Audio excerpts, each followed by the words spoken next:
Hey guys, welcome back to the channel. We are continuing the Bridgestone lineup today, this time with the Bridgestone Tour B RXS model, which is going to be for the under 105 mile an hour swinger, but is actually going to influence a little bit more spin. So if you're having trouble spinning the ball a lot, this one's going to give you some more spin.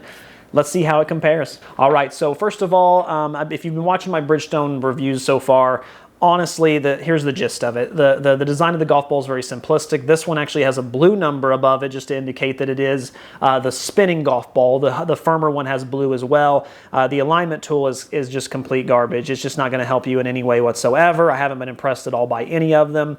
Another thing, I haven't mentioned this yet, but I will say it. I'm not impressed with the names of these golf balls either. It's very confusing. It's very confusing to get.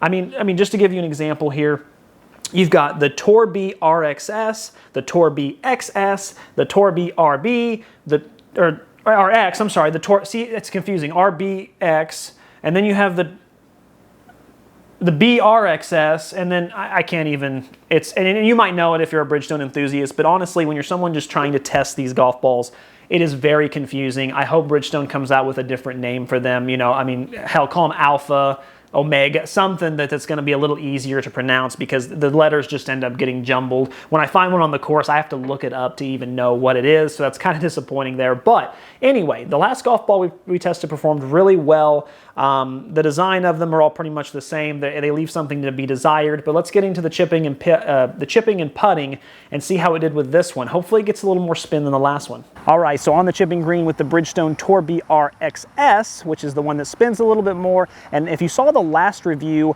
that was my big question, is how much more is this one going to spin around the green? And the answer is a lot. Holy cow. Out of all the golf balls I've ever tested, this one honestly performs so well around the green. It stops on a dime, and there was a couple times I even got it to just stop directly and almost act like it was going to come back at me. And honestly, from around the green side, that's phenomenal. Once you get it 20, 30, 40 yards out, you're getting a maximum amount of spin, just as good as any other golf ball in the market.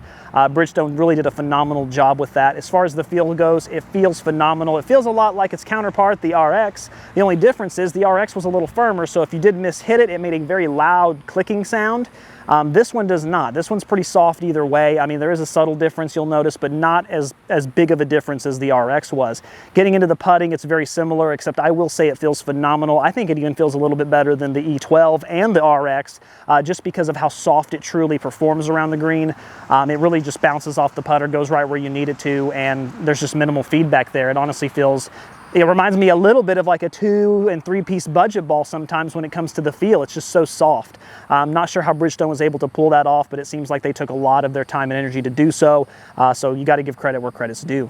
Okay, so good results there. That's awesome. Let's hope these numbers coincide with that. Let's see what we have. So starting out with the 9-iron here, we got a lot better results. We got actually a 92.1 mile an hour ball speed, which is actually one of the best I've tested so far, so very good numbers there. 125.8 on the distance, that's awesome. 119.5 on the carry, great.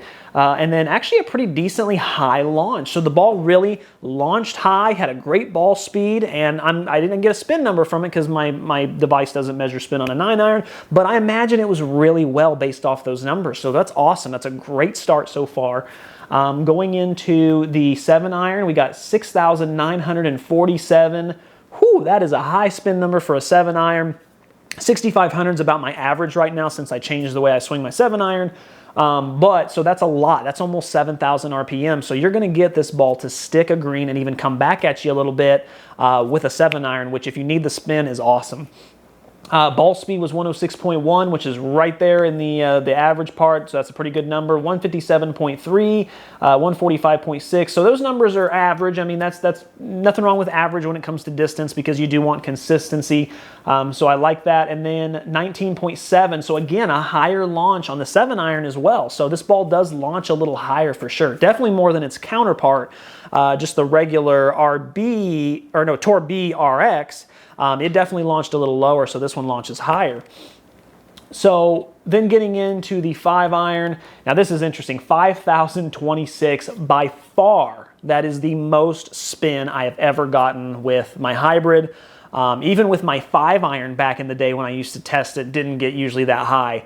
So that is phenomenal. That's a lot of spin. It really does what it says it needs to do. 115.8 on your ball speed, which honestly is a very good number, average to good. 186.6 and 172.2. Those numbers are average, but they're consistent, which is good. I like that. This golf ball definitely feels a lot softer than the RX, just the more firmer counterpart of it.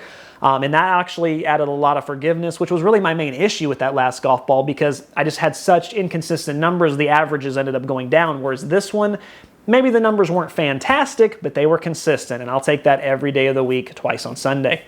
17.5 launch on the 5 hybrid is crazy high. Now, do I mind it? No, because the numbers are great. And honestly, with that spin number, that means I even have a chance to spin my hybrid and get it to stick, which is something I've had a very big issue with over the last few weeks. I've had trouble sticking my hybrid just because it being a hybrid, sometimes I hit a draw.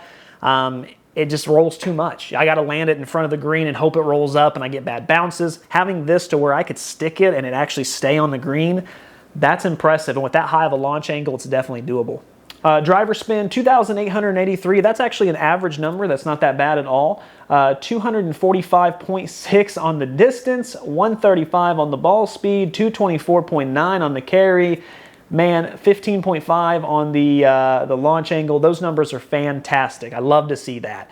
Those numbers are really where this ball shined. Just the driver performance was phenomenal. Everything's right where I want it to be. That is super impressive. A lot more impressive than its counterpart for sure. Durability-wise, nothing's changed here, guys. All the Bridgestone balls have been phenomenal, and same with this one. I did have a little bit of issue with this one, and especially with the Golf Dot. This one's more like a 3.5 out of 5, but it still will last you all 18, no problem at all.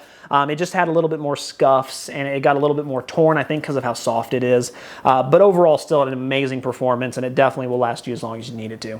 Overall, who would I recommend this ball to? Well, if you're looking for a Bridgestone recommendation from me besides the Laddie Extreme, because that's a 2-piece beginner ball, this is definitely the winner so far. This golf ball performed exactly the way I would want it to. It had tons of spin, tons of height on it, everything you would really want out of a 3-piece golf ball. The only issue is it is in the $49.99 price range, just like its counterpart, the RX, and I just have a hard time ever spending that type of money. But I will tell you, if you find any on the course, or you see them discounted somewhere, or you can get a sale on them, this is a phenomenal golf ball. It performs really well, and if you're needing some spin and some forgiveness, this golf ball will give that to you. Guys, as always, keep watching to keep saving and keep learning. Thanks for being here. Until next time.